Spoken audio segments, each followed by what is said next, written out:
right, over to you, Bina. Everyone. We're very excited to have you here in our follow-up to our first small and rural county. We did a listening session about a month ago and heard that people wanted to talk about solutions to teacher shortages. So here we are tonight with an amazing panel. I'm Bina Lefkowitz with the president of the Association of the California County Boards of Education. And I think we have a next slide. Just really quick, we're the only statewide organization focused solely on the county boards of education. We're created by county boards, for county boards. We wake up every day thinking about how can we support county boards and advocating for county boards and our students we serve, and creating partnerships, particularly with the county SUPs and some other critical allies, in engaging and elevating and empowering our members through some trainings that we're doing. And then also we want to bring innovations to our members. And this is an example of, hopefully tonight you'll feel inspired by the innovative work going on here. So thank you again for joining us. And I did want to just do a quick recognition to our partner, the Small School Districts Association, and Karen Mix, I know, is here from them. So Karen, thank you for being here. And we're very honored to be co-hosting this with you. With that, I'll turn it back to Chris. Thank you, Bina. So today we'll be spending our time very quickly running through an icebreaker, then getting into a presentation from our friends over at the Division of Apprenticeship Standards. Then we have a second presentation from our friends at Reach University. Then our friends from Reach University, the Division of Apprenticeship Standards, as well as the UC Teacher Preparation Programs, will join us for a panel discussion on potential solutions. Then we'll close with a quick survey and talk about some next steps. Today, we'll be connecting with trustees from across the state, discussing from different strategies for building out our talent pipelines, and learning from partners and organizations who are actively developing solutions to our chronic teacher shortage. For our icebreaker, in the chat, or one or two people come off mute and share your name and county board and how many years you've been on that county board, and respond to one of the two questions. What brings you here today and what are you hoping to learn? Or if you had a magic wand that could do anything, what would you do to resolve the teacher shortage in your county? We'll spend just about 2 minutes on this slide so that we have time to cover the rest of the presentation. So looking at the folks we have here today, I'm going to pick on someone in a second if I don't see the mute button come alive. So how about Rosanna? Please respond to one of our questions, one of our prompts on the screen here while we're getting some responses in the chat. Okay, great. Can you show me the screen again, please? Absolutely. This is the icebreaker. You can respond to either question 2 or question 3. Okay. But please share your name and your county board and how many years you served. I cannot see the questions. So my name is Rosanna Ayers, and I'm an instructor at UC Merced. And was there another portion to the question? Yes, either what brings you today and what are you hoping to learn? Or if you had a magic wand that could do anything, what would you do to resolve the teacher shortage in your county? Okay, so it's funny. I'm looking at the thing. Everyone can see the screen but me. I think I touched something wrong. So what brings me today is I'm really interested. I'm currently doing research on rural schools and rural leadership for science education, specifically the impact for minoritized students. So I like to go to whatever is available to learn more about it. And I'm hoping that I'll learn some more about what I can do to support rural educators and leadership. Amazing. Thank you so much. How about one more response from our audience today? I can't play the eye contact game because some folks have their cameras off, but I will call on you. How about Melissa Higgins? There we go. Thank you, Dr. Stan. You read my mind. I know Melissa. Okay, you have to, can you hear me all? Yes. Okay, you have to excuse me. I'm multitasking with a small child, but I'm so glad that this was offered virtually so that I can try to multitask and do it all. So I'm Melissa Higgins from the Tuolumne County Superintendent of Schools, and I'm actually brand new. I'm in my 4th month of service. I think my magic wand is also what brings me here today. We have a huge teacher shortage in Tuolumne County. I know it's an issue everywhere. I used to live in San Francisco, and it's definitely an issue there as well. But the causes for it are different in a rural county. So I'm really curious what everyone has to offer and say today. My magic wand would be to find highly qualified teachers, retain them, continue to give them professional development, and all that they need so that we have high quality education. Thank you so much, Melissa. Folks, still feel free to share your responses in the chat. We do have to move on in the interest of time, but please continue sharing your thoughts and your comments. For our first speaker today, we have Dr. Ryan K. Jefferson. He is an experienced strategic business advisor with a comprehensive background in workforce development, apprenticeship programs, and higher education. Dr. Jefferson has worked closely with both public and private sector organizations to develop and implement innovative apprenticeship pathways that address critical skill gaps in the workforce. Currently serving in a strategic advisory role with the State of California's Division of Apprenticeship Standards, Dr. Jefferson helps departments design apprenticeship programs that align with both federal and state guidelines. By working closely with employers, industry leaders, and educational institutions, he ensures that these programs provide valuable opportunities for career development while meeting and evolving the needs of the labor market. He looks to help employers establish apprenticeship programs that foster growth and sustainability with a strong focus on enhancing diversity, equity, and inclusion within the workforce. With a PhD in industrial organizational psychology and extensive experience in adult education, Dr. Jefferson brings a data-driven approach to workforce training and development, ensuring that both apprentices and employers achieve success. Ladies and gentlemen, Dr. Jefferson. Awesome. Awesome. Thank you, Chris, for that introduction. Really appreciate it. And want to thank you, obviously, for the invite to come out and be able to speak today and talk a little bit about apprenticeships as well as the process is concerned. Next slide, please. All right. So again, nice to meet everyone. Again, Dr. Ryan K. Jefferson, Strategic Business Advisor with the Division of Apprenticeship Standards. And I'm also the lead advisor for our education sector. So my primary role at the Division of Apprenticeship Standards is to help entities develop apprenticeship programs and talk about the different components that are necessary to develop an apprenticeship program and help to facilitate that process. So for this particular presentation I want to provide you today, I want to give you a 50,000-foot overview of what that looks like. Give you some information on apprenticeships, not only from the state level, talk a little bit about the federal as well. I do believe I have a slide on that. And then obviously when we get to the panel portion of it, to be able to discuss any questions that you may have. So I work with the Apprenticeship and Workforce Innovation Unit at the Division of Apprenticeship Standards. We are bifurcated. We have our Apprenticeship and Workforce Innovation Unit, which is considered our non-traditional programs. And then we also have our traditional apprenticeship programs, which many of us have grown up on. These are our trades, our constructions, our electricians, our firefighters, our building trades, whole 9 yards. So we have one unit that handles specifically our legacy or our traditional programs, and we have one unit that handles our non-traditional programs, and I work for that Apprenticeship and Workforce Innovation Unit. Right there in that quote is our goal of 500,000 earn and learn apprenticeships by 2029.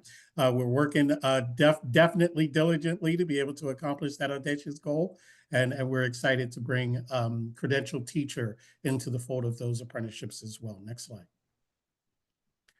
Just wanted to give you some quick stats on the apprenticeship landscape here in California. As of today, we have over 90,000 registered apprentices, over 17,000 state apprentices that graduate annually, over 3,500 registered pre-apprenticeship programs, 36,000 participating employers, over 1,200 training programs statewide, and over 300 active educational institutions. If this slide deck does come out to you, that apprenticeship data link should be active, and you'll be able to click on that link and definitely dive into the data in regards to apprenticeships here in California.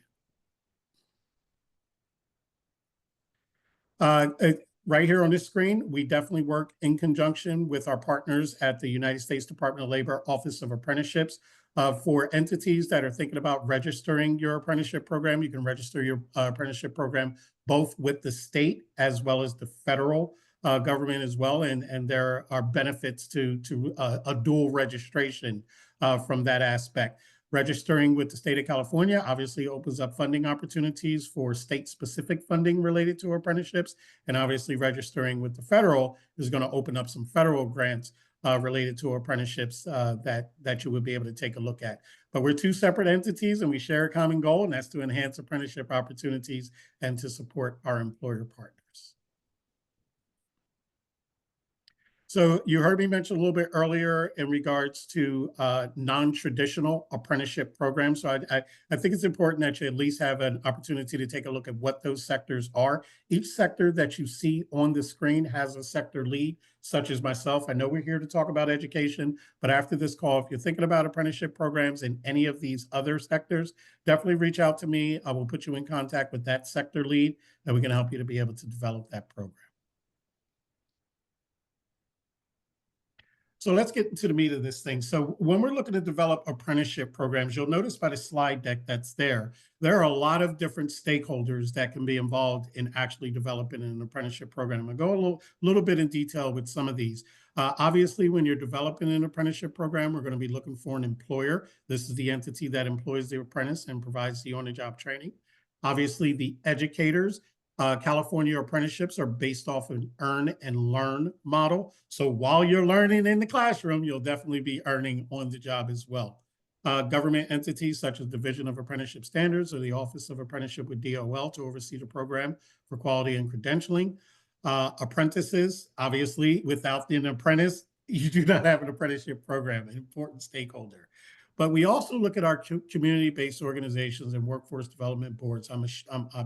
I am sure that everyone on this call knows the students that we serve, and these community-based organizations are extremely important, especially when you're developing apprenticeship programs. So if you're looking at community-based organizations and they're able to provide bus passes, opportunities for assistance with childcare, definitely we suggest that you get in contact with your community-based organizations. Let them know that you're looking to develop an apprenticeship program and see if there's any supportive services that can be provided. And then we have our intermediaries. Sometimes when we're developing apprenticeship programs, these apprenticeship programs are complex and they will have a wide variety of stakeholders.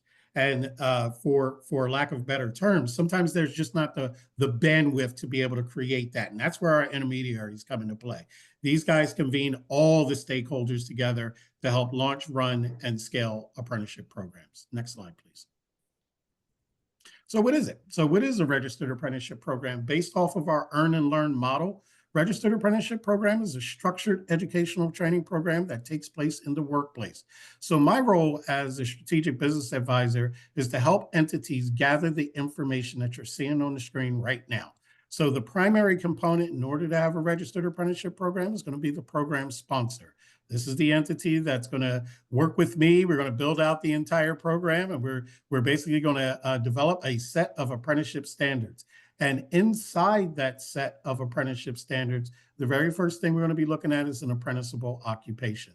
So if you're on a call today and you're not necessarily looking for a credentialed teacher apprenticeship program, but you're thinking about a teaching assistant apprenticeship program, instructional aid apprenticeship program, early childhood education apprenticeship program, if you notice, I'm just mentioning apprenticeable occupation after apprenticeable occupation after apprenticeable occupation, primary component for a registered apprenticeship program.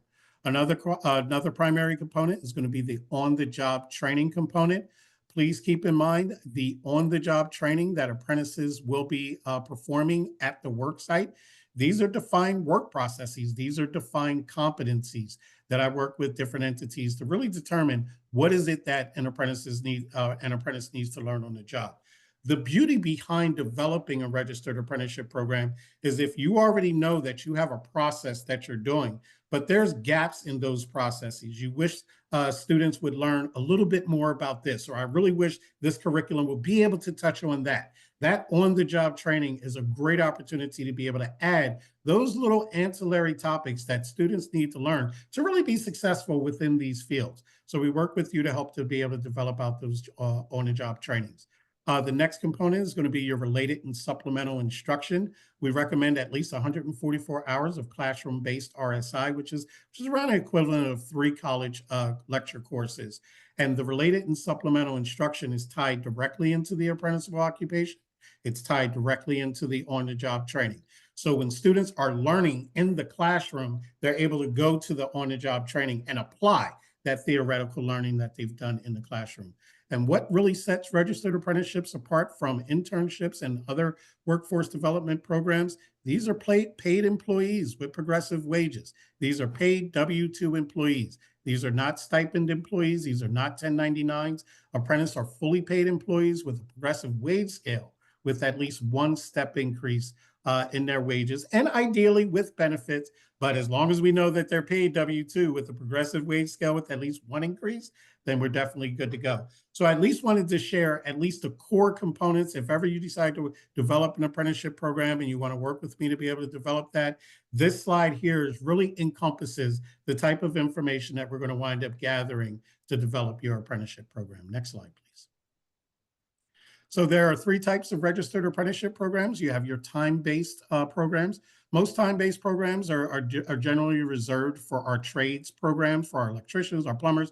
Listen, you need 2,000 hours performing this work over and over again. You need 2,000 hours, not 1,998, not 1,900. You need 2,000 hours and 144 hours of RSI. What we're noticing in the education sector, many of our apprenticeship programs are competency-based programs. It's not really the 5 hours that you're spending in the classroom as it is the 5 hours of what you're doing in the classroom. And those competencies are observed, those competencies are evaluated, and you can really be able to tell if you've been a lead teacher or a mentor teacher. You can get an idea based off of observing the competencies of your student teacher, whether or not they're ready to move on to those next steps. And then obviously you have a hybrid program, which has a combination of both of those too. So when we're helping you to develop the registered apprenticeship program, we listen to what it is that you're looking to do and help to determine what program is going to be the best fit for you. Next slide. So if you're thinking about, well, how do I get started with this? What do I need to do? You know, if we're thinking about doing an apprenticeship program, Dr. Jefferson, what's step 1? Well, step 1 is to connect with me. Definitely feel free to send me an email. If you're here and you're in the chat and you're interested, just tell me that you're interested, drop your email in there and I'll be more than happy to reply to you. Once you connect with me, I'll go ahead and set up an appointment. We'll go ahead and talk a little bit about your initiative and what you're looking to do, and then start gathering and completing required documents for standard submission. I have all of that documentation. You'll get all of that information, and then we will just gather everything that we need from that standpoint. Once we gather all of our documents that we need to develop a draft set of apprenticeship standards, then you'll work with our DAS program management, who basically dots my I's and crosses my T's and make sure all of my information is accurate and correct. And then once those draft set of standards are completed, forward it back to the program for review. After everything is okay with that, it goes to our Apprenticeship Program Standards Review Board, and it enters their review process. And our PP&R team, Program Projects and Review, those guys dot the program manager's I's and crosses his T's and make sure everything is good to go. Once that's good to go, standards go through the ADA process. They go up on our website for 30 days for public comment, and then the standards are sent over to the chief for DAS program approval. So we're taking about 8 to 12 months throughout the process. We've had such an influx of interest in regards to the apprenticeship programs that DAS itself is staffing up to meet the demand. So we're looking to bring down that time frame, but I do want to be transparent as far as beginning it to end is concerned. Once your standards are sent over to the chief for DAS approval, program manager begins the onboarding process. Your program can begin adding apprentices, and then you develop your program.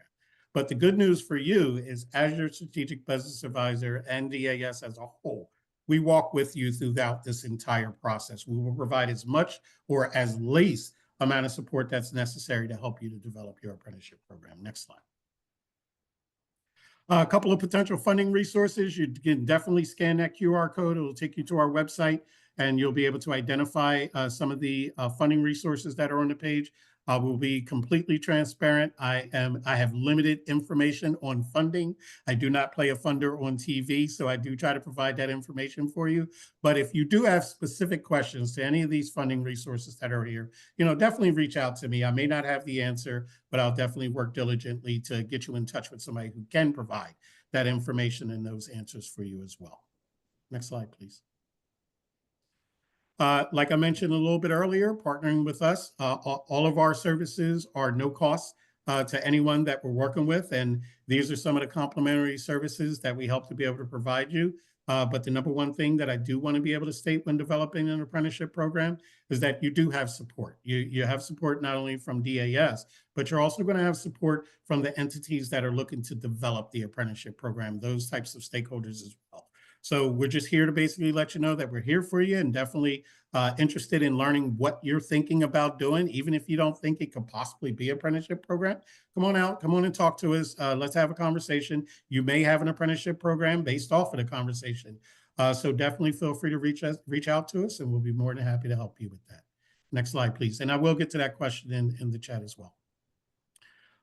Different benefits to you in regards to developing an apprenticeship program. I'm not going to go through all of these, but there's definite benefits in growing your own and instilling loyalty, instilling trust, instilling confidence, especially if you're an employer who's looking to upgrade your own staff and to be able to provide your own staff with professional development. Some very strong benefits in delivering apprenticeship programs. Next slide, please. Yeah, sorry about that ending there. I was looking at my clock and I'm like, man, you're getting close to that 15-minute mark. So the bottom line is that you have my contact information there. Definitely scan that QR code. The industry sector leads that I mentioned, you will find on that QR code as well.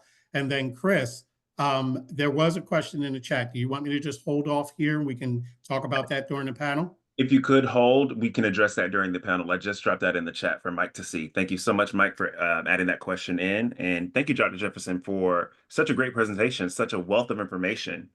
Fantastic. Thank you guys for having me. And I look forward to the questions after the rest of the presentation. Folks, please continue dropping your questions in the chat and bringing them up as they come to you. We will get to them during our panel discussion. But for now, we're going to move to our next presentation. We have Joe Ross and Dr. Anastasia Wickham from Reach University. Joe is the president and CEO of Reach University, the nonprofit university advancing fully job-embedded apprenticeship degrees. Joe previously led a statewide education advocacy association, California County Boards of Education, and served for over 10 years as an elected trustee of the San Mateo County Board of Education. Ross currently serves on the Competency-Based Education Network, CBEN, Board of Directors. Earlier in his career, he served on active duty in the U.S. Navy and later as a deputy district attorney. The son of a U.S. Postal Service labor custodian, Joe received his BA from Yale College and his JD from Stanford Law School, where he was president of the Stanford Law Review. Ross is the host of Apprenticeship 2.0 and has been published in the Inside Higher Education, WorkShift, the San Jose Mercury News, the Los Angeles Times, Newsday, and Forbes. Dr. Anastasia Wickham began teaching at Reach University in 2020, where she observed the value in affordable job-embedded teacher pathways firsthand. Her passion for the mission led her to leave a tenured position at the University of Central Oklahoma to help create accessible quality education at Reach. She brings her background in K-12 and higher education teacher training to her current work as provost at Reach University. Throughout her career, Anastasia has presented and published in numerous local, national, and international arenas on topics related to literacy, literature, and education.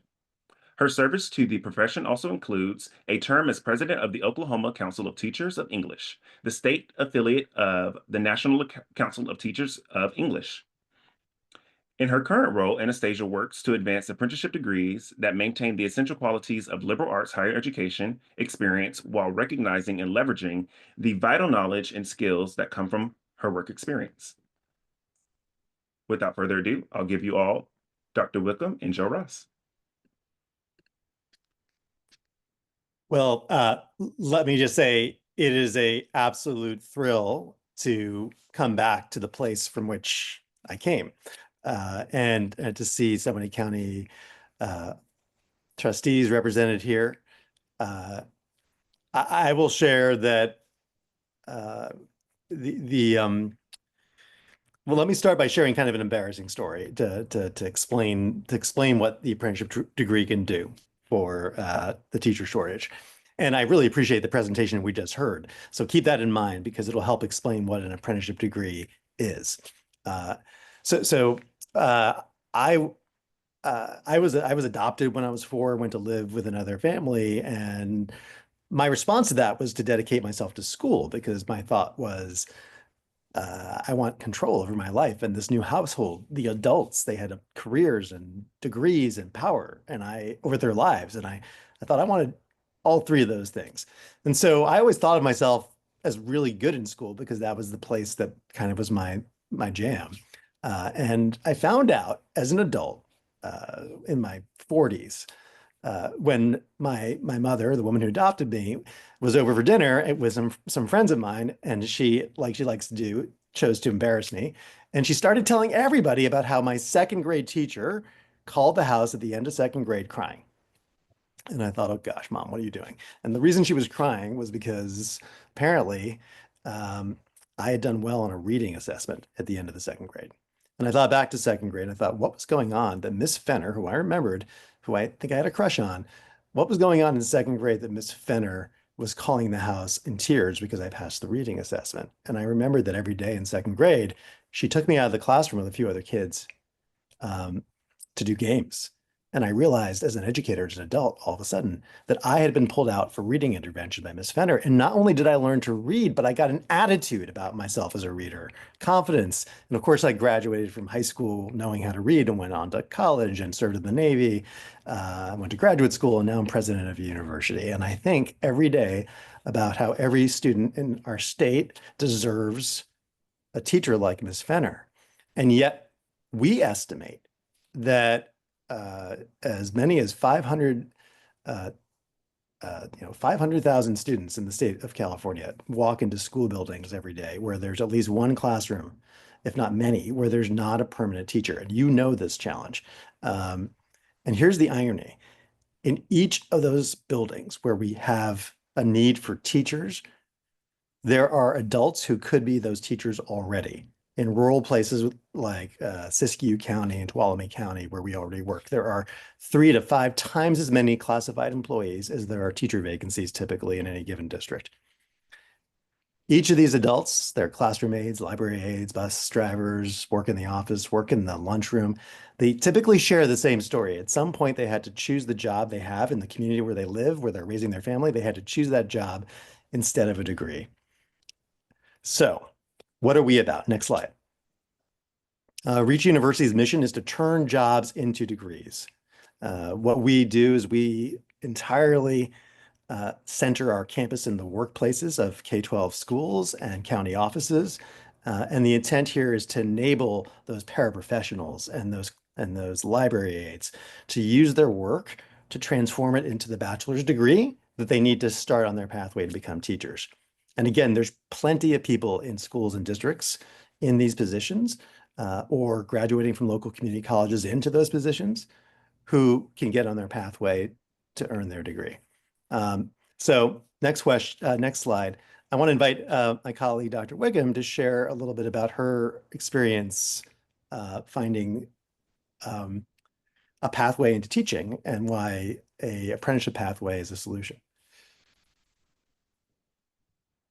Thanks, Joe.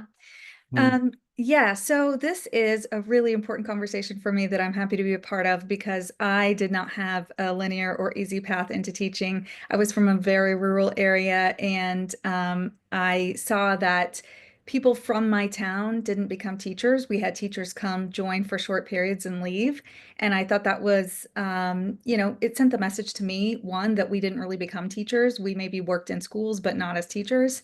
And so when I wanted to become a teacher and I didn't know anything about college, it was not an easy, accessible path. And I got almost through it into student teaching and realized, at the time I had 3 jobs to try to make ends meet, and I couldn't stop all of that work to do, unpaid work full time, even for a few months. So it just became my passion to, after I did become a teacher and then eventually earned a PhD, that I wanted to help other people who were trying to become teachers. And I saw by doing that at the university level in traditional teacher pathways, how difficult it was for so many people who would be amazing teachers to get that affordable, accessible pathway, and how apprenticeship degrees are such a great answer for this. So when I got connected a little bit with Reach, I ended up basically, it became very much my passion, and just all I do now is support this mission in my work. So I've had lots of jobs at Reach, but I'm here because I believe in exactly what we're talking about today, and especially the power of it for rural communities, because we know that when people have to leave and go far away from home to get the degree or credentials, they often don't come back. And that's okay if they want to leave, but some people would like to stay where they are and serve in the schools where they have the most knowledge about the challenges and the opportunities. So that is my piece and my passion and why I'm here. And we'll hear more from Anastasia in a moment, but you may be wondering, well, what is this thing? Next slide. What is this thing, an apprenticeship degree? And again, as I said, you just heard a description of what a registered apprenticeship is. An apprenticeship degree draws on the elements of a registered apprenticeship. In fact, it draws on the elements of apprenticeship going back centuries, literally, to create a real degree. It's not a Bachelor of Apprenticeship, it's a Bachelor of Arts accredited by WASC, or a Masters of Arts accredited by WASC. But it's really informed by the elements of apprenticeship that you heard about just now. And it can be part of a RAP, a Registered Apprenticeship Program, or it can stand alone as an apprenticeship degree with the elements of apprenticeship. That's why it's almost, think of it linguistically, apprenticeship defines the degree. The easiest way to think about this in my mind is because I'm a fan of crutches that are easy to remember. I remember what the apprenticeship degree is by its ABCs. A stands for affordability. Since the beginning of apprenticeship on this planet, apprentices have been asked to give some sweat, but they've not really been asked to give debt. And so the idea here in an apprenticeship degree is affordability without necessary reliance on student debt. It's a critical element. Affordability is a critical barrier, even if someone has a paycheck along the way, to attaining post-secondary education. So for your paraeducators and your classified staff, they are aware that student debt can be an albatross. Affordability is a real key design feature here for any apprenticeship degree. So that's one of three things. B, it stands for based in the workplace from day one to the day of graduation. It starts with a job. An apprenticeship degree, like any apprenticeship, always starts with a paid job, and it ends with a better paid job. That's a key element of apprenticeship. And that means a role like paraeducator becomes, if I may, not dead end, but instead developmental. In a hospital, you know, your interns become your residents, and then the residents become doctors. Imagine a world where paraprofessionals in the normal course knew they could step up to teaching over a period of years. So that's B, based in the workplace. And C stands for credit for learning at work, which has a double meaning. It means learning put to work. So theory meeting practice, which is a very familiar thing in teacher education, but it also literally means getting credit for things happening in the workplace. So this could look like practicing something you learned in an evening seminar, observing someone teach the XY axis after you learned the XY axis in your math class. And there are a number of different ways for credit to arise from learning from work. And about half the learning experience should feel like it's coming from the job, so that your job and your higher education experience, if you're a paraeducator, feels like one thing. So those are the ABCs of an apprenticeship degree. And so for the remaining time we briefly have, on the next slide, we're going to walk through three versions of job embedded or apprenticeship based degrees through Reach, just as examples. We're going to look first at the Bachelor of Arts in Liberal Studies, which is, I think, the big opportunity here to create a grow your own pipeline.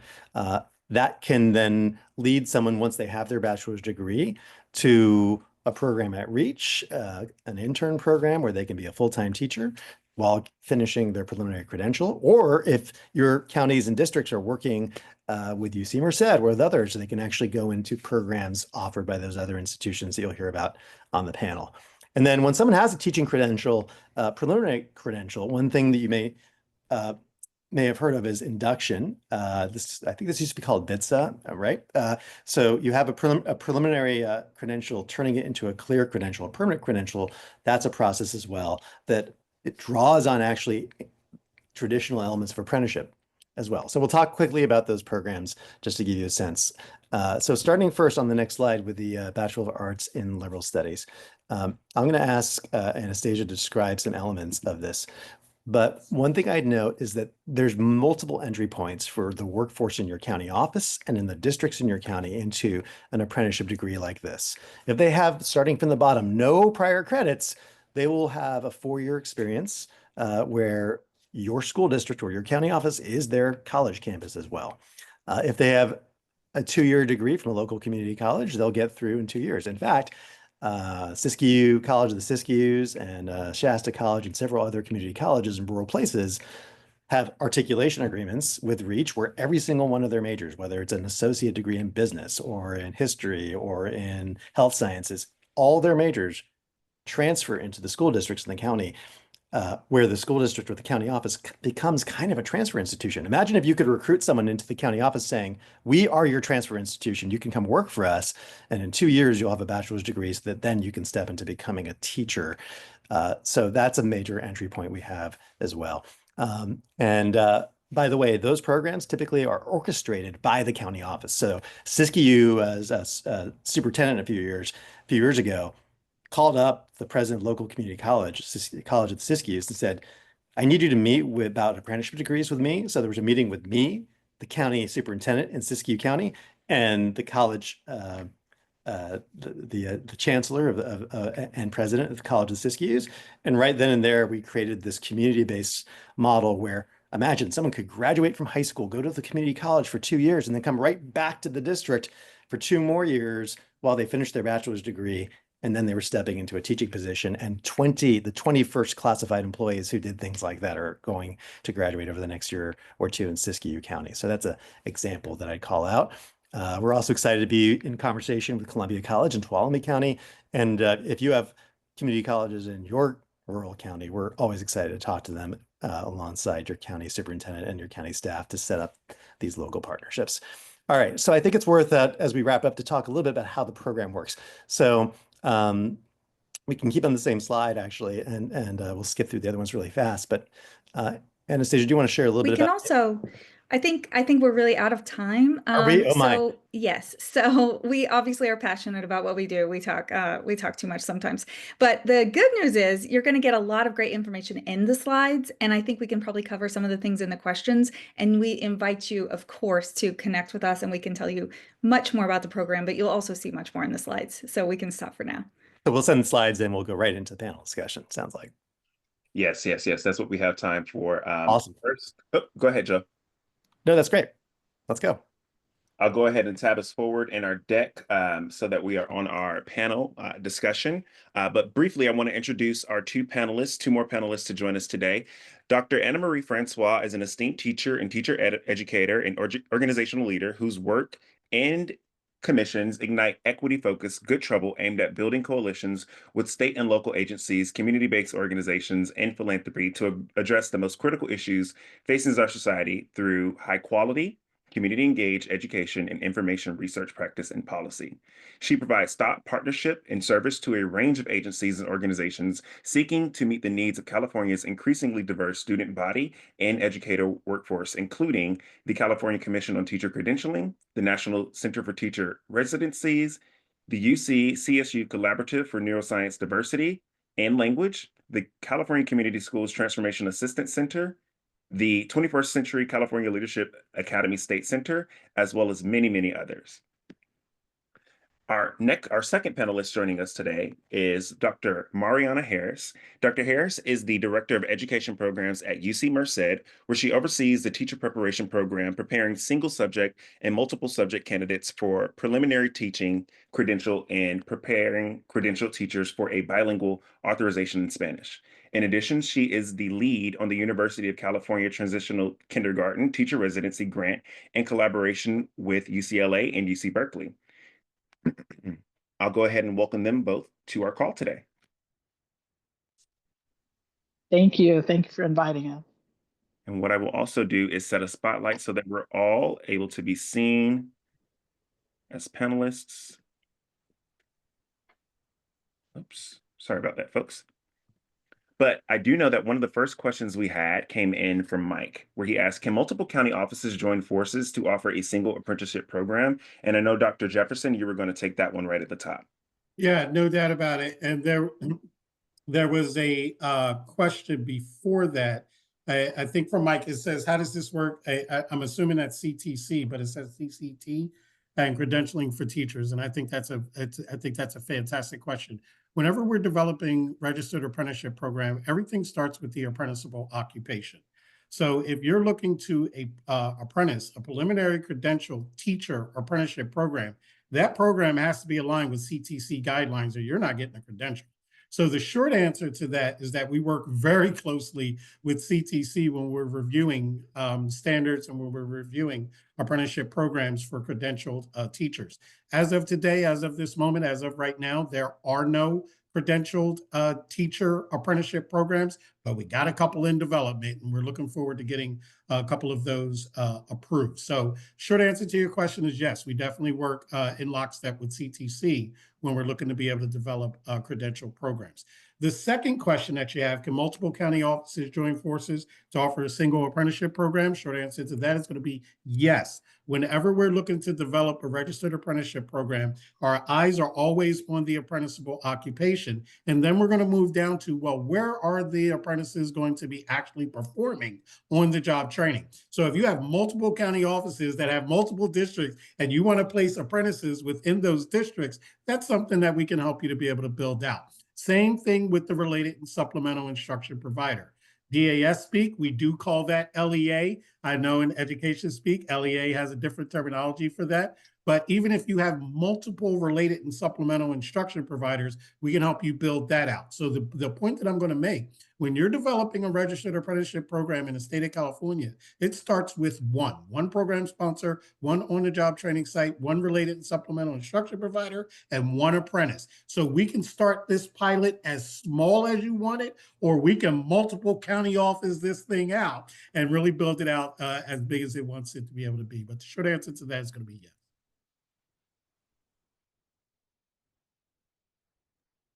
Thank you so much, Dr. Jefferson. This is also a time for our attendees where you can come off mute and ask a question, pose a question to any of our panelists. If I could weigh in on what Dr. Jefferson just said, just to add to that, is I think we have to be really careful and understand the difference between a permit and a credential, and the difference between an apprentice permit and an intern credential, right? Because when we talk about internships in the education space from the commission's perspective, those are full-time paid employees. But when we're talking about apprenticeships alongside, what we're thinking about is that something like an apprenticeship permit would bridge to, it's a paid on-the-job, robust, on-the-job training experience, pre-teaching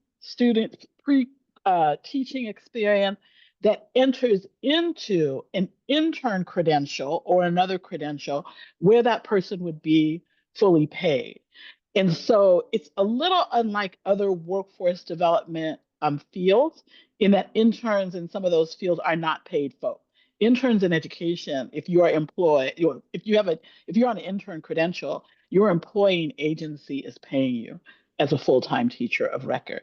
Now, obviously that there's some pros and cons to that, but I think it's important for us to understand when we talk about entry point apprenticeship as entry points in California, we're talking about bridging, not creating something new, but bridging into something that already exists in a more streamlined, shorter period of time to the preliminary credential, and in partnership with community colleges, community-based organizations that can support that preparation through credentialing.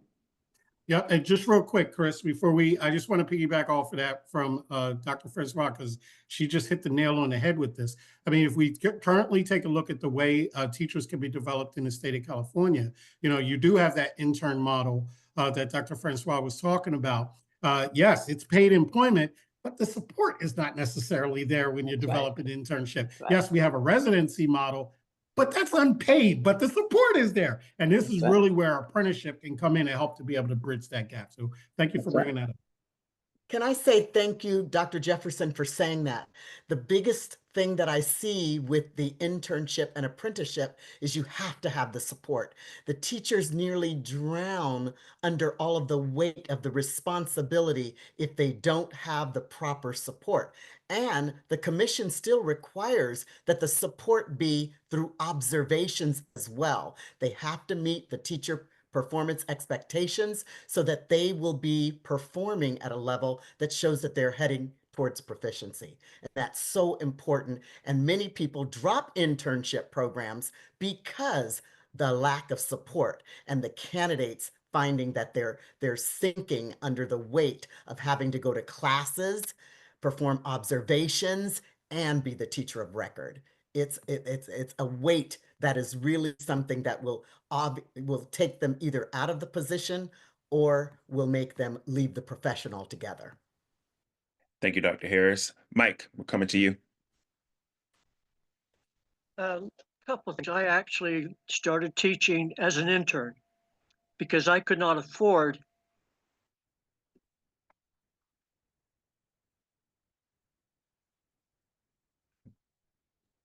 Am I the only one? Mike? so I couldn't go student teach. So I started as an intern and had the support. And so my question is, can the apprenticeship program with Dr. Jefferson help pay for some of that help during the internship program? When you say pay for some of that help, can you? To the support help. When I was an intern, the county paid a teacher to help me.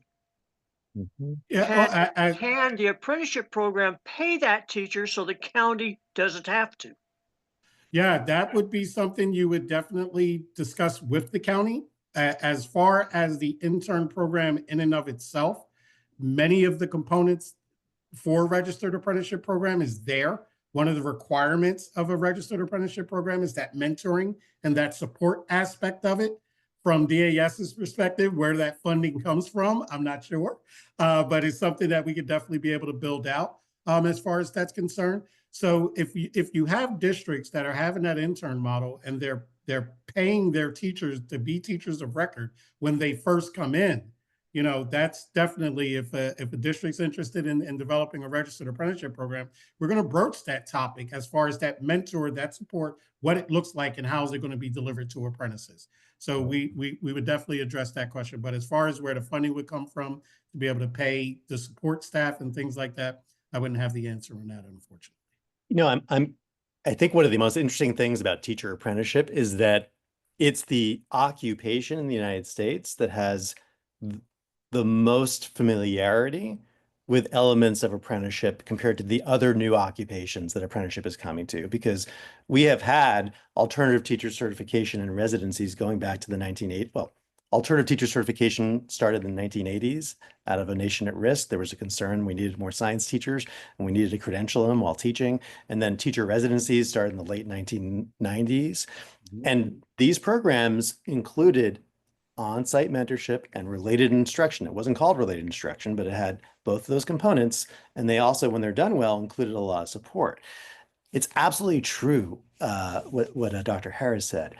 Most intern programs are really, really hard to get through if you've never been in a school before. You're coming out of the blue, you're coming in, you're a full-time teacher, and you have to do all these things.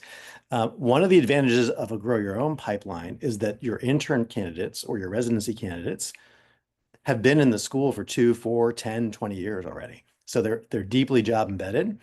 And I think what Dr. Jefferson is pointing to is a really interesting opportunity to take the best of these practices and make sure not only are they funded for, but they bring the elements of apprenticeship that are really high bar. Mentorship is critical. Related instruction is critical. an apprenticeship always comes with that. So I think that we're going to see, I expect in the next year or two, some really great advances in California where these systems come together. I think that no matter what the pathway is, this notion of the need for high quality mentoring, coaching, and professional development exists no matter what the pathway is. But something that, and I think it was a question that Mike Greer from Del Norte asked in the chat around consortia.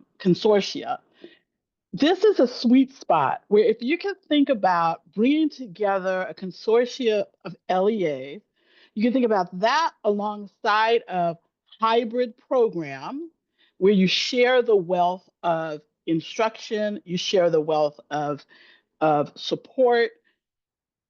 You could actually save money on professional development. You can save money on coursework and still have high quality coursework and professional development because you're sharing the expertise within the consortium and within your local IHE that frees up dollars for in-person mentoring and localized coaching.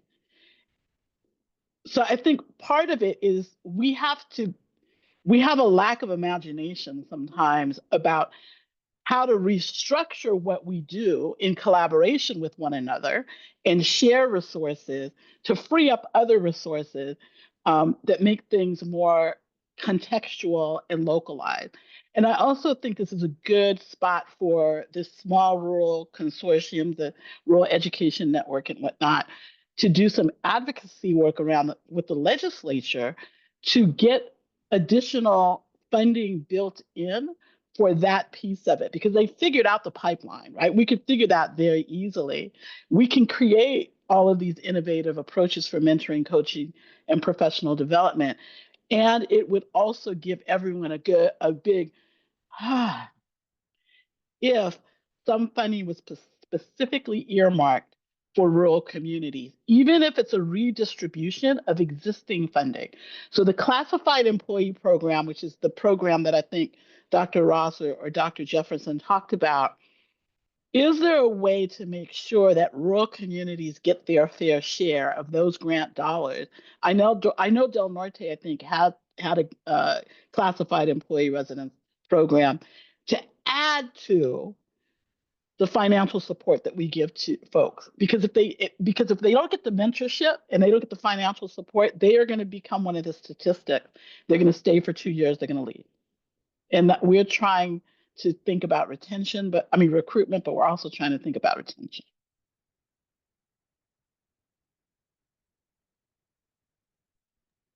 That's awesome. Awesome. This is Bina. I guess 2 questions. One is, can you help me understand a little bit more about how apprenticeship is maybe a higher level of residency program, like a higher level residency program? Like, why would I go with an apprenticeship versus a residency program? Like, what are some of the benefits maybe of apprenticeship? And then also just a few more examples of where I know Reach has already described some, but where this work is actually going on the ground, that folks on the call could actually see where this is either close in development and almost close to happen, or is actually going on the ground. Reach, do you want to go ahead and take that and I'll follow up? I'll just very quickly, I'll say that what we're seeing there's a few states that have stepped into teacher apprenticeships. One of the things we're actually seeing, Bina, is teacher residency programs becoming also registered apprenticeship programs at the same time, because you can actually align the pathway through a teacher residency with the standards of apprenticeship, the graduated pay scale, the mentorship, the related instruction being understood, and the milestones for competencies being understood. So you can actually integrate these models in many cases, and that is really a sweet spot, because what the apprenticeship program does is a few things that I think is really gold star. One, it does provide funding potentially, but also there's some really important worker protections built into apprenticeship. There's representation of all stakeholders. That's really valuable. And there's, I think the competency-based approach of apprenticeship really is a value add. So you can combine these models, and they can draw on each other. I don't know whether Dr. Jefferson, that resonates. Yeah, with you. I think you nailed it. And probably one of the biggest things, when we're looking at those residency programs is the apprentices are paid. I mean, these are paid employees Right. that are going through this entire process where, historically residency programs are unpaid. So to the other section of your question, Bina, Santa Clara County Office of Education is working on an apprenticeship program. Tulare County Office of Education is working on an apprenticeship program. Just got a note from my supervisor regarding Siskiyou getting back in the fray of developing a credentialed teacher apprenticeship program. So Sacramento County has engaged in regards to conversations with their teacher credential registered teacher apprenticeship program. And I believe San Diego Unified, don't quote me on that. It's just coming to my mind. I believe they're also, so we got some traction out there. We got some movement as far as that's concerned. So I definitely agree with Joe. I'm fingers crossed, and I'm definitely pushing to be having registered credentialed teacher apprenticeship programs in the future. I just wanted to say, I think that the compensation part is so important. And I think a really large scale mental shift has to happen. Our thinking of that we somehow aren't learning things if we're getting paid in a job. We all know we learn in our jobs. And so I think for some reason there's a little bit of a disconnect around, a traditional program. We really applaud if they have more hours in the field. But then when we shift to that they're working and getting paid, somehow it's like we don't think of it as counting, or they're not learning in the same way. And so I think that's just a shift in our thinking that has to happen so that we can say people should be able to be compensated, because that just opens up such a wider potential of candidates to be teachers if they are able to get compensated while they're learning and, at the same time. So just to say, I know I'm just echoing, but I agree. The compensation piece is a really big part of it.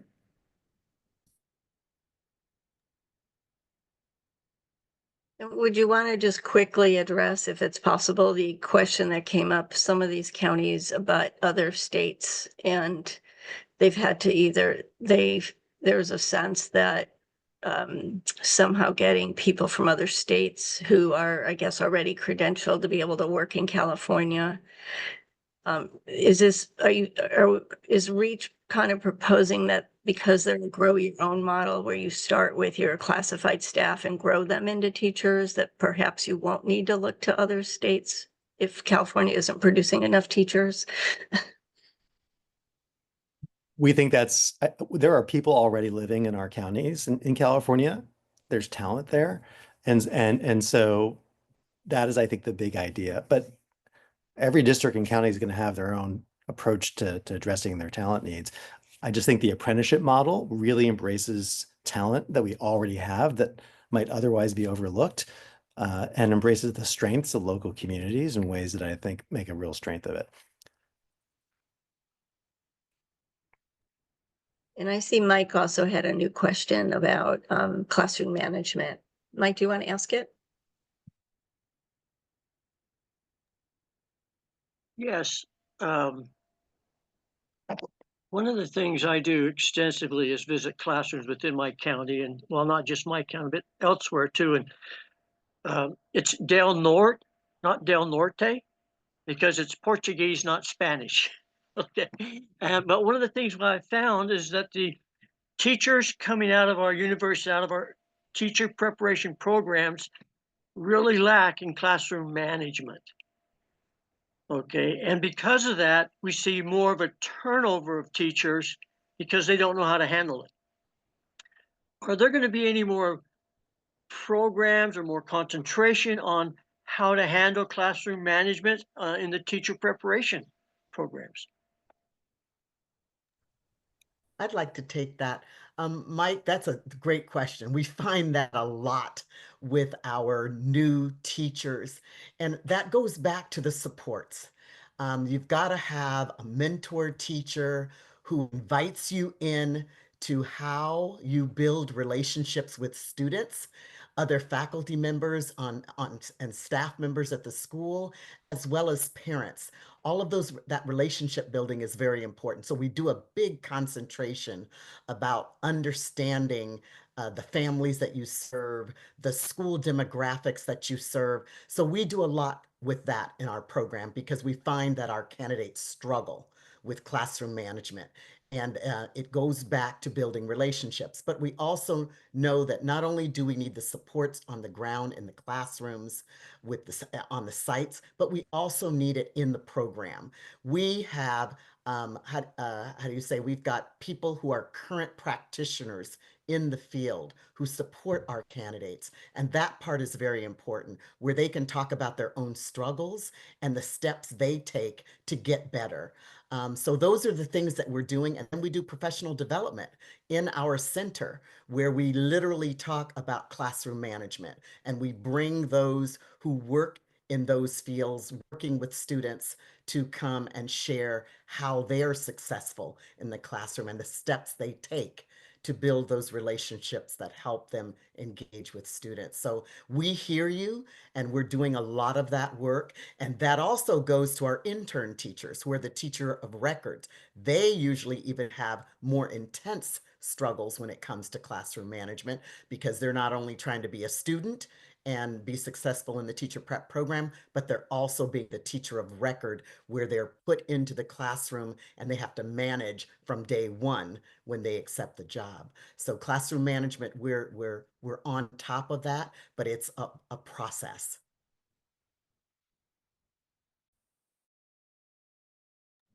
I would just add to that to say that, you know, coming from a traditional program before I came to Reach, just the amount of time that that our apprentices get while they're learning in the actual classroom, there's a lot higher level of confidence. I think they're able to see a lot of different ways that teachers in the building are building those relationships to kind of proactively head off the classroom issues that are difficult to manage. Another thing I would say is I love what you said, Dr. Harris, about the focus on the families. One thing that we're really doing in our program is having them learn how to do action research and meet with families and figure out what are kind of the things that are struggles and that can be helpful. So I think a lot of it is the kind of proactive approach to, you know, those relationships that head off a lot of the behaviors that happen within schools. So ongoing struggle. I don't think it's an easy answer, but I do think that that's a big piece of it. And I think having people, not just one mentor teacher for a very short time, but being in the school for longer, a lot more hours, you're going to get much more confidence, I think, in that. And that's what I've seen with our candidates, is it's really a very different ball game. They don't feel brand new and afraid to tackle, you know, student behaviors and to really engage with the students and build relationships. They feel much more comfortable. So I think that's part of it. Dr. Jefferson, can I ask you to say again the number of hours in a typical apprenticeship? I think you said 2,000 a year or something like that. Sure, yeah, I blew right through that slide. So for our time-based programs, it's 2,000 hours, minimum of 144 hours OJT. Competency-based program provides a lot more flexibility. So we do recommend a minimum of 1,000 hours in our competency-based program, and we do recommend 144 hours. And when you're looking at the credential teacher space, both of those are going to get blown out of the water. But yeah. And so compared to, I think, whatever the number of hours you would do in a traditional clinical placement, compared to either 1,000 or 2,000 hours of effective job embedded experience, that is so different. And so when you think about that scaffolded amount of time, whether it's classroom management or other skills, I think it's that time is part of the reason I think these pathways result in more confident teachers when they're done. Yeah. Just to piggyback off of what Dr. Harris is saying, because I kind of want to really put a nice little bow on this conversation, especially when it goes to classroom management. This is literally when, whether it's a teach prep program or however you're developing it, It is these areas of contention that students do have, and these things have to be built out. So sometimes when you're looking at these programs and you're trying to build it out, you are going to have to put that mirror up to yourself and really start to determine how you are developing your current teachers right now. What do we need more support on?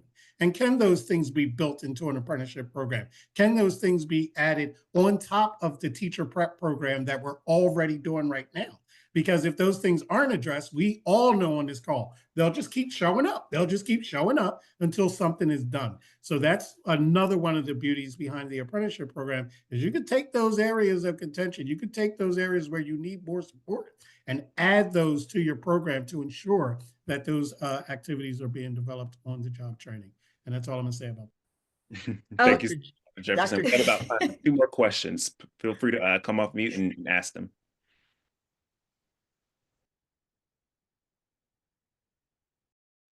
Dr. Harris, I think I saw you were going to make a comment really quickly. Yes, I did want to make a comment on what Dr. Jefferson was saying. I wanted to second what he was saying because one of the things that we do in our program is we make a big focus on being culturally responsive, and especially because we're serving the Central Valley and the region beyond that. But rural teachers versus urban teachers. I came as an urban school teacher, and I tell people when I came into the rural environment, I got my comeuppance on what is really required to understand community, to understand the diverse languages that are going to be spoken in the schools, to understand the role of a teacher and how you've got to be able to do multiple tasks and be able to do multiple roles. And all of that, like you said, if you don't understand that about the teaching role that you have when you're in the rural community, it's a very daunting task to be able to be a proficient teacher. And so I tell people the different roles of what I experience as an urban teacher and what I do when I'm training rural teachers is very different. And you've got to understand those environments. And that's why being culturally responsive is going to serve you at the end of the day. We maybe have time for one more question before we move on to our next slide.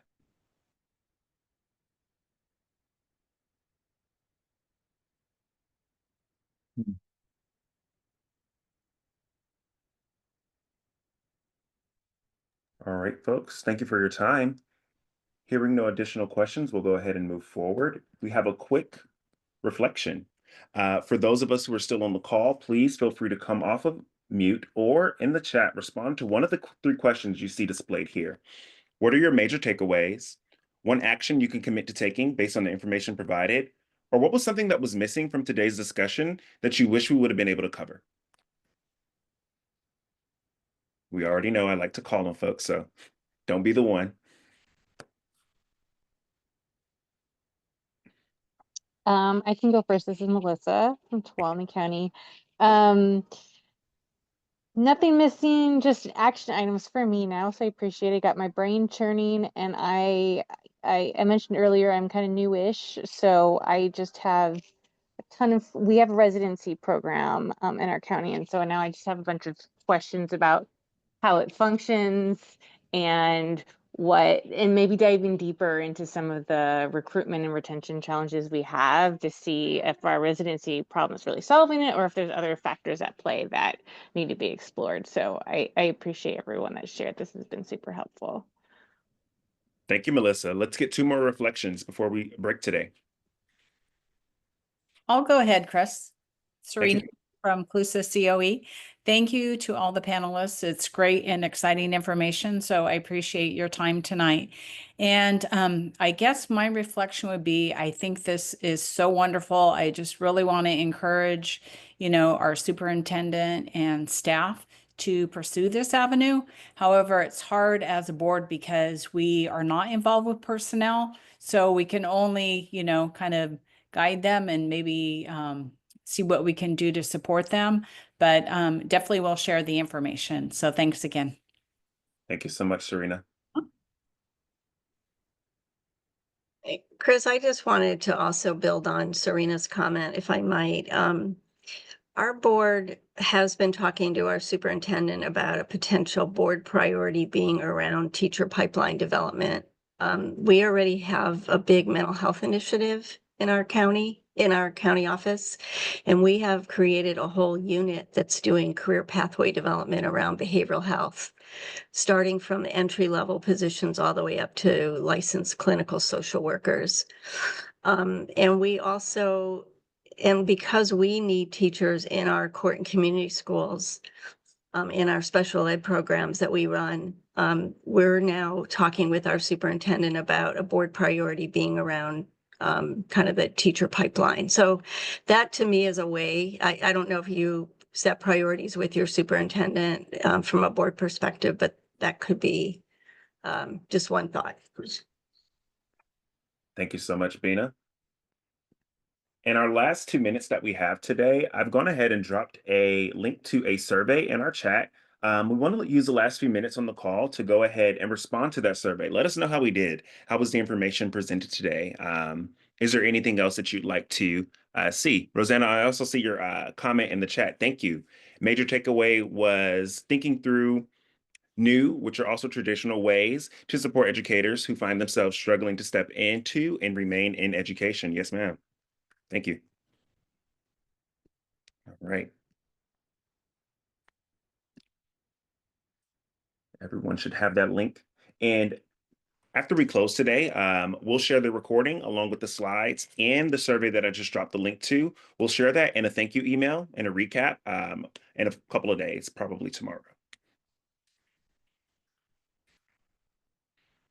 All right. Thanks for great moderating, Chris. You were great. I try. Thanks everybody for having us. Thank you all for your time today. I'll go ahead and close the call after about a minute. Yeah, I appreciate all the remarks and the things that you've given to us. You know, as a veteran school board member and as a retired teacher that didn't get into it till I didn't graduate from college till I was 50, and then started teaching. Went through the BITSA program, which was a disaster, quite frankly. But I appreciate everything that you said today. It's going to really help. Thank you very much. Thank you, Mike, and everyone else for being here, and to our great presenters, and to Chris for running a great meeting. Very informative, and we're, as you know, again, we're trying to push on innovation, and we think apprenticeship is an innovative approach that can solve the problems that we're facing in our education system. So, and we can just hang out if people want to chit chat for a few minutes. But formally, I guess the meeting is formally over, but feel free to hang out and we'll stick around for a few minutes. Yeah, thank you all for your time. Thank you to our presenters. Thanks, everyone. Have a great evening. Joe, Yeah. before you jump off, Joe, is it an Anastasia? Am I saying it right? Yes. Okay. I just wanted to just say thank you. By the way, thanks for the presentation, and you got my mind on fire right now. And you know, my organization received the ABA 2 Apprenticeship Building America grant through the DOL, and K-12 apprenticeships is one of the occupations that we're going to use the grant to support in California. So in fact, we were on a call with Dr. Ryan Jefferson and folks from the Sacramento County Office of Education earlier today. So we're working with ERA, Ed First, you know, that whole team that I'm sure you work with. Would love to connect with your team to figure out how we can help advance the initiative that you are pursuing in Siskiyou County, and I'm sure other places. Yeah, we would be happy to do that, and maybe there's ways to include other counties here in that effort. We're working with DIS. We're very close with the state process. We're already registered with the Office of Apprenticeship in California, and so that may be useful for the grant as well because we're already a RTI provider and registered at that level. So we'd be very, very happy to jump into a conversation, and maybe everybody else listening here will benefit from that as well. So you are the program sponsor then? Reach University is the program sponsor? In the Office of Apprenticeship, national version of this, but we're in California working separately of DAS is very important as well. So Okay. yes, we are the sponsor with the DOL Registered Apprenticeship for Teachers. Okay. And DAS is working with us to become also registered at the state level. Getting Sure. into the weeds here for everybody, but that's that process. And so that Well, can I ask you something about that process? Sure. Is Dr. Jefferson still on the call? He Yeah. unfortunately had to drop because he had Oh, did to he leave? Okay. we're gonna have to call him up. No, it's fine. But has that, how long have you, I mean, how has that, I know it's a lengthy process. I'd be curious to learn from you how long you've been involved in that process. I will say that the process has picked up its pace Okay. recently. Very, very. So we'll talk offline, but Sure. they are really getting engaged Okay. with a lot of intention, as you can tell by their presentation today. So I think Absolutely. you should be optimistic. We have to connect, Joe, and Anastasia. We have to connect. We got to figure this out. Yeah. Okay. Definitely. I love it. Yeah. Yes. All And I right. love that we And have this also- opportunity to come together with other people who want to do these innovative things. So this is so great. Yes. Yeah. And I just want to say ACCBE, in working with people like Mike Greer and some of the other county trustees who are on the phone, if we can help find opportunities for some of the counties to collaborate with each other, and then they have resources like Damani that you're offering and Joe, you're offering, maybe we can also help push this agenda a little bit. Apprenticeship's like really important strategy to me. So I have a personal interest in this. I mean, I don't have any personal financial interest in this, just a policy interest. Yeah. So, Yeah. I'm going to great. jump, but I just cannot say congratulations on this happening and this organization standing up. It's Indeed. amazing. Like, just this event is just a sign of what value you're providing. So I'm very, very, very excited to see what you all are doing. It's so great to see some old friends again and to meet some new ones who are part of this. Thank you. Okay. I think it's time, everyone. All right. It's time. Good job. Good job. We'll Yeah. see you all Thank soon, you. okay? Thank you all. Thank All right. Take care. Thank Bye-bye. you, Chris. Bina, as always, I appreciate you. You too, man. Take care. Bye-bye.